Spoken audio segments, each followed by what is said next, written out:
Immagina un teatro affollato, 800 persone che respirano, parlano, vivono. Poi un sibilo quasi impercettibile dalle condotte di aerazione. Nessuna esplosione, nessun lampo di luce, nessun calore, solo una nebbia sottile, quasi invisibile, che scende come un velo. Non esiste una regola generale per cui un teatro cessi di essere una sala di spettacolo in meno di 2 minuti. I ritardi nell'inizio degli spettacoli sono spesso dovuti al pubblico che non è ancora se è un dormitorio di statue. Non stanno dormendo, sono stati spenti. Quello che stai per vedere non è fantascienza. È la fisica e la biologia di una classe di armi che non distrugge i palazzi, ma spegne l'interruttore della vita umana con una precisione chirurgica. Benvenuto nel mondo delle armi PBA, Pharmaceutical Based Agents.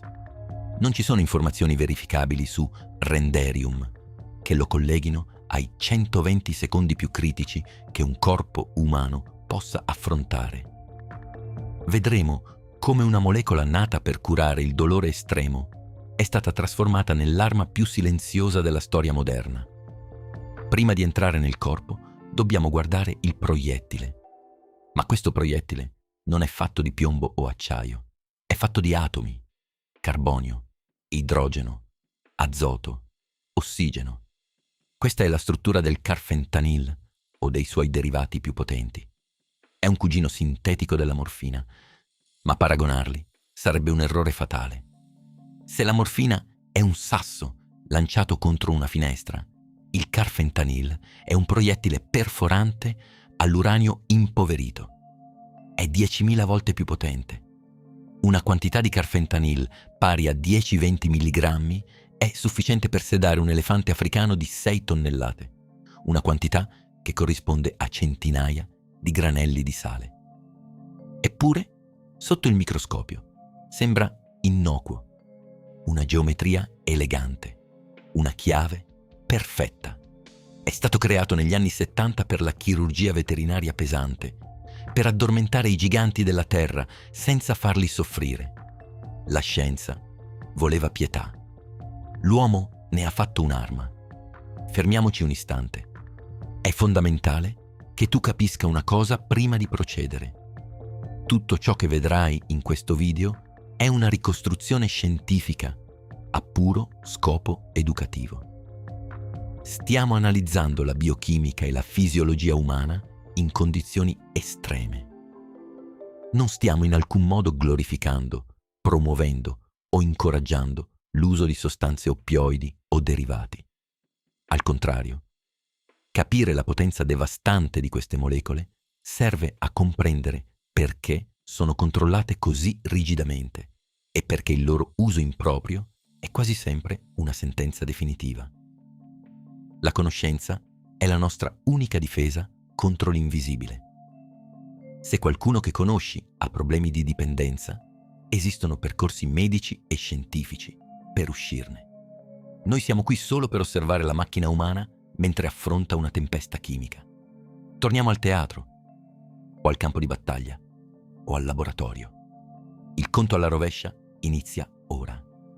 T-10 secondi al contatto. L'arma non viene iniettata, viene respirata. I derivati del fentanil vengono aerosolizzati. Significa che la sostanza solida viene polverizzata in particelle così fini da comportarsi come un gas. Galleggiano nell'aria, danzano nella luce. Sono così piccole che i filtri standard dei sistemi di ventilazione non riescono a fermarle. Per la fisica, queste particelle sono quasi inesistenti. Per la biologia, sono un esercito di invasione. Tu sei lì, ignaro. Fai un respiro. Un atto semplice, automatico, che hai fatto milioni di volte. Inspiri ossigeno, azoto e milioni di copie di questo codice di spegnimento. L'aria entra dal naso, scende nella trachea. È fresca, non ha odore, non brucia. È l'ultima boccata d'aria normale che farai per molto tempo. T+0 secondi. Contatto. L'aria raggiunge la profondità dei tuoi polmoni, negli alveoli. Immagina un campo da tennis fatto di tessuto sottilissimo, ripiegato dentro il tuo torace. Questa è la superficie di scambio dei tuoi polmoni. Qui il sangue e l'aria sono separati da una membrana spessa circa 0,20,6 micrometri, che è significativamente più sottile di un foglio di carta velina, tipicamente 10-40 micrometri. Normalmente questa barriera lascia passare sia l'ossigeno che l'anidride carbonica, ma il carfentanil è un maestro del travestimento chimico. È una molecola lipofila. Significa che ama il grasso. E indovina di cosa sono fatte le membrane delle tue cellule? Di lipidi, di grasso. La molecola non deve chiedere permesso, non deve cercare una porta. Si scioglie attraverso la membrana cellulare come un fantasma attraversa un muro. In una frazione di secondo, milioni di molecole passano dall'aria al tuo sangue. L'invasione è iniziata e il sistema immunitario non ha nemmeno fatto in tempo a suonare l'allarme. T più 15 secondi. Siamo nel torrente circolatorio. Il cuore, ignaro del pericolo, fa il suo lavoro. Pompa. Una contrazione potente spinge questo sangue contaminato verso l'alto, contro la gravità, verso il cervello. È un viaggio rapidissimo. Le molecole viaggiano a bordo dei globuli rossi e nel plasma come passeggeri clandestini su un treno ad alta velocità. In qualsiasi altro scenario, un veleno verrebbe intercettato dal fegato, la centrale di decontaminazione del corpo.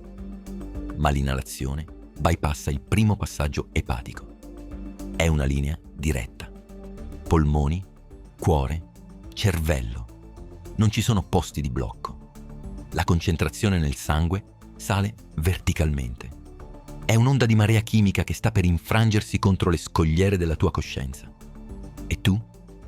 Tu senti forse un leggero capogiro, un calore improvviso. Niente di allarmante.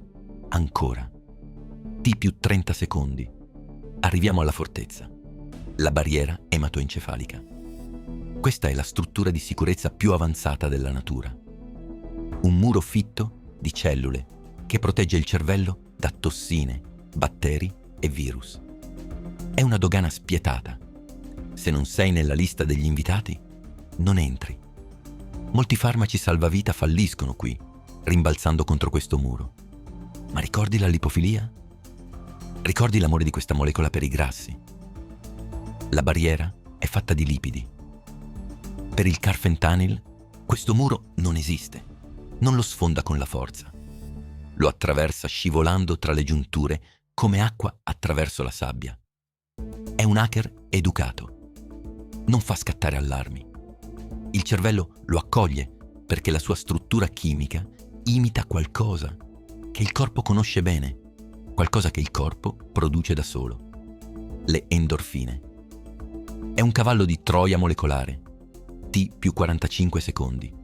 Siamo dentro, nel santuario del sistema nervoso centrale. Qui miliardi di neuroni comunicano con scariche elettriche. Sulle superfici di questi neuroni ci sono serrature speciali, i recettori mu-oppioidi. Normalmente queste serrature aspettano le endorfine naturali per calmare il dolore dopo una corsa o un trauma. È un sistema di ricompensa delicato, ma ora arriva l'arma. La molecola di carfentanil cerca queste serrature e non si limita a entrare, si incastra. La sua affinità chimica è mostruosa. Immagina una chiave che, una volta inserita, si salda alla serratura. Non può più uscire. E non ce n'è una sola, ce ne sono miliardi. Inondano i recettori del tronco encefalico, l'area antica del cervello che controlla le funzioni automatiche. L'hacker ha raggiunto la sala server principale e sta per digitare il comando di spegnimento. T più 50 secondi. Prima del buio c'è la luce. Una luce falsa, ingannevole. Quando i recettori vengono saturati, il cervello rilascia una quantità massiccia, innaturale di dopamina. Per la vittima Questo è il momento più confuso. La paura svanisce. Il dolore svanisce. Una sensazione di calore assoluto, di pace oceanica, avvolge il corpo. È come scivolare in un bagno caldo mentre fuori c'è una tempesta di neve. È una trappola biologica. Il corpo si sente al sicuro, protetto, felice. Non c'è istinto di lotta o fuga. Non c'è panico. La vittima potrebbe accorgersi che le gambe cedono, ma non gli importa. La mente si disconnette dalla realtà del pericolo. È l'euforia terminale. L'arma ti sta uccidendo, facendoti sentire meglio di quanto tu ti sia mai sentito in vita tua. T più 60 secondi. 1 minuto esatto dall'inalazione. L'euforia dura un battito di ciglia. Poi, i recettori Mu nel tronco encefalico fanno quello per cui sono stati piratati. Inibiscono i neuroni. Questi neuroni hanno un compito specifico: rilevare l'anidride carbonica nel sangue e dire ai polmoni di espandersi. Sono il metronomo della tua vita. Tic-tac. Inspira, espira. Il farmaco avvolge questi neuroni in una coperta di piombo. Il segnale elettrico si indebolisce, diventa statico. Il ritmo si spezza. Il respiro non si ferma subito, rallenta, diventa superficiale. Da 15 respiri al minuto scendi a 10, poi a 6, poi a 4. Non te ne accorgi perché sei perso nel bagno caldo della dopamina. Il silenziatore è stato avvitato sulla canna della tua respirazione. T più 75 secondi. Qui accade qualcosa di specifico per queste armi ad alta potenza, qualcosa che non succede con una normale overdose lenta. Si chiama Wooden Chest Syndrome, la sindrome del torace di legno. L'attivazione massiccia e improvvisa dei recettori oppioidi nei gangli della base invia un segnale errato ai muscoli scheletrici. I muscoli del torace e dell'addome si contraggono violentemente e si bloccano. Diventano duri come pietra. Anche se il tuo cervello provasse a ordinare un respiro disperato, la gabbia toracica non si espanderebbe. Sei bloccato in una camicia di forza fatta dai tuoi stessi muscoli. È una paralisi rigida. Non puoi tossire. Non puoi urlare. Non puoi incamerare aria. Sei una statua che guarda il vuoto. T più 90 secondi. I polmoni sono fermi. Il cuore batte ancora, ma sta pompando sangue che si sta esaurendo. L'ossigeno residuo nel sangue viene consumato voracemente dalle cellule. È l'ipossia. Il cervello è l'organo più avido. Consuma il 20% del tuo ossigeno. Quando il rifornimento cessa, inizia il panico cellulare. Ma tu non lo senti. La tua coscienza è già svanita nella nebbia oppioide. A livello microscopico, però, è un'apocalisse. I mitocondri, le centrali elettriche delle cellule, iniziano a spegnersi. Senza energia, le pompe ioniche che mantengono l'equilibrio elettrico dei neuroni falliscono. Si accumulano tossine. L'acidità sale. Le luci della città neurale si stanno spegnendo quartiere per quartiere. Prima la corteccia frontale, il pensiero logico, poi le aree motorie, infine la memoria. T più 100 secondi. Il cuore, privato dell'ossigeno, inizia a soffrire. Il ritmo diventa irregolare. Aritmia. La pressione crolla. Il sangue ristagna. La pelle diventa fredda, umida, cianotica. Diventa blu. È il segno visibile che la vita si sta ritirando. In questo momento, la differenza tra la vita e la morte è puramente chimica.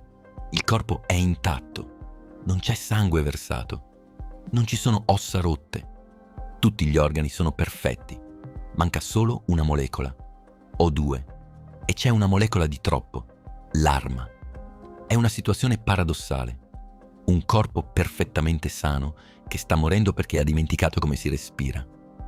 Il software è stato corrotto, anche se l'hardware è intatto. T più 120 secondi. 2 minuti. Il sipario è calato. La respirazione è assente o inefficace. Agonia respiratoria. Il cervello entra in uno stato di stand-by profondo, da cui, senza intervento esterno, non c'è risveglio.